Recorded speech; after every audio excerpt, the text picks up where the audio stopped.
Prime minister of England, secretary of state India Pethick Lawrence, तमाम governors, director IB की चिट्ठियां हमने यहां डाली हैं। जो पढ़ना चाहता है पढ़ ले और फिर फैसला करे कि हमें आजादी किसने दिलाई। 70 साल तुमने झूठ बोल लिया है, लेकिन तुम्हारा पर्दाफाश हो चुका है।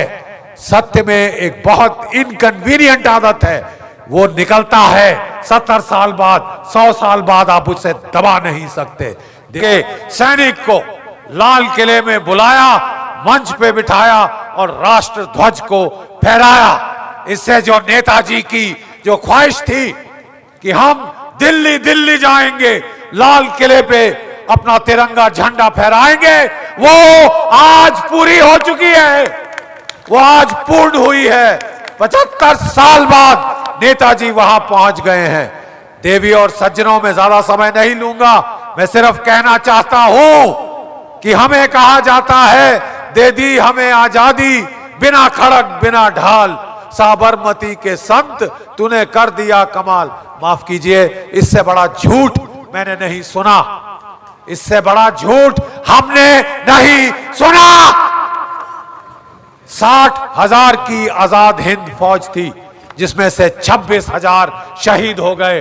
अभी भी बैठे हैं 110 साल के हमारे बूढ़े सिपाही, और देखिए उनके बच्चे पहलवान जो उनके साथ बैठे हैं। क्या बोलेंगे आप उनके मां बाप को जो हमारे उनके साथी शहीद हुए? उनका खून बेकार में बहा, उनका खून बहा तो आप आजाद हैं। आज नागालैंड से लोग आए हैं, इतनी दूर से, मणिपुर से लोग आए हैं, क्योंकि उन्होंने नेताजी को देखा है। नेताजी के ऊपर न्योछावर है। नागालैंड के लोग हमारे साथ हैं। देखिए जरा अपनी पोशाक में, परंपरागत पोशाक, प्लीज खड़े हो जाइए, प्लीज खड़े हो जाइए। अब मेरे नागा दोस्त देखिए ये क्यों आए हैं यहां पे, ये नेताजी की वजह से आए हैं।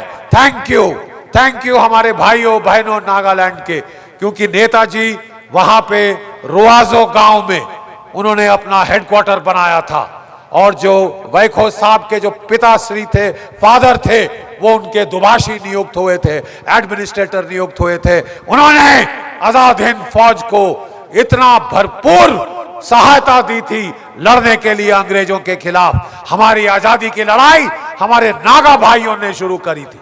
हमारी आजादी की लड़ाई हमारे नागा भाई और बहनों ने शुरू की थी। हमें बोला जाता है हमें अहिंसा से आजादी मिली। हमने रिसर्च करी है और हम चैलेंज करते हैं, ओपन चैलेंज। सारे ये जो लेफ्टिस्ट हिस्टोरियन, कोर्ट हिस्टोरियंस को आपने हमसे डिबेट करनी है, आपने सच जानना है। एक एक अंग्रेजों की चिट्ठी हम यहां ले आए हैं, एक एक चिट्ठी अंग्रेजों की जो साबित करती है। Wavell, viscount Wavell, chief of the army staff, field marshal लॉकिनले, prime minister of England, secretary of state India Pethick Lawrence, तमाम गवर्नर्स, डायरेक्टर आईबी की चिट्ठियां हमने यहां डाली हैं। जो पढ़ना चाहता है पढ़ ले और फिर फैसला करे कि हमें आजादी किसने दिलाई। 70 साल तुमने झूठ बोल लिया है, लेकिन तुम्हारा पर्दाफाश हो चुका है। सत्य में एक बहुत इनकन्वीनियंट आदत है, वो निकलता है 70 साल बाद, 100 साल बाद आप उसे दबा नहीं सकते। देवी और सज्जनों, आज हम नेताजी के सिपाहियों को राजपथ पे लाए हैं, राजपथ पे। और अगला साल हमारा निवेदन है इस सरकार को कि नेताजी का स्टैचू राजपथ पे लगाइए, जहां जॉर्ज 5 के पुतला था, और वो स्थान रिक्त है, वो स्थान खाली है, वो स्थान नेताजी का है, वो स्थान नेताजी को दीजिए। You will have to give it to Netaji. It belongs to Netaji.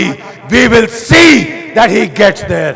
हम देखेंगे भारत के लोग आपको नेताजी को जॉर्ज 5 की कैनोपी के नीचे लगाना होगा, क्योंकि असली लिबरेटर, आजाद करने वाला नेताजी के सिवाय दूसरा कोई नहीं। मेरे साथ एक बार जरा खड़े हो जाइए, आखिरी है। और जरा देखें आप में अभी भी कितना जोश बाकी है। खाना मैंने भी नहीं खाया, लेकिन देखते हैं फौजी कितना गरज सकता है भूखे पेट से।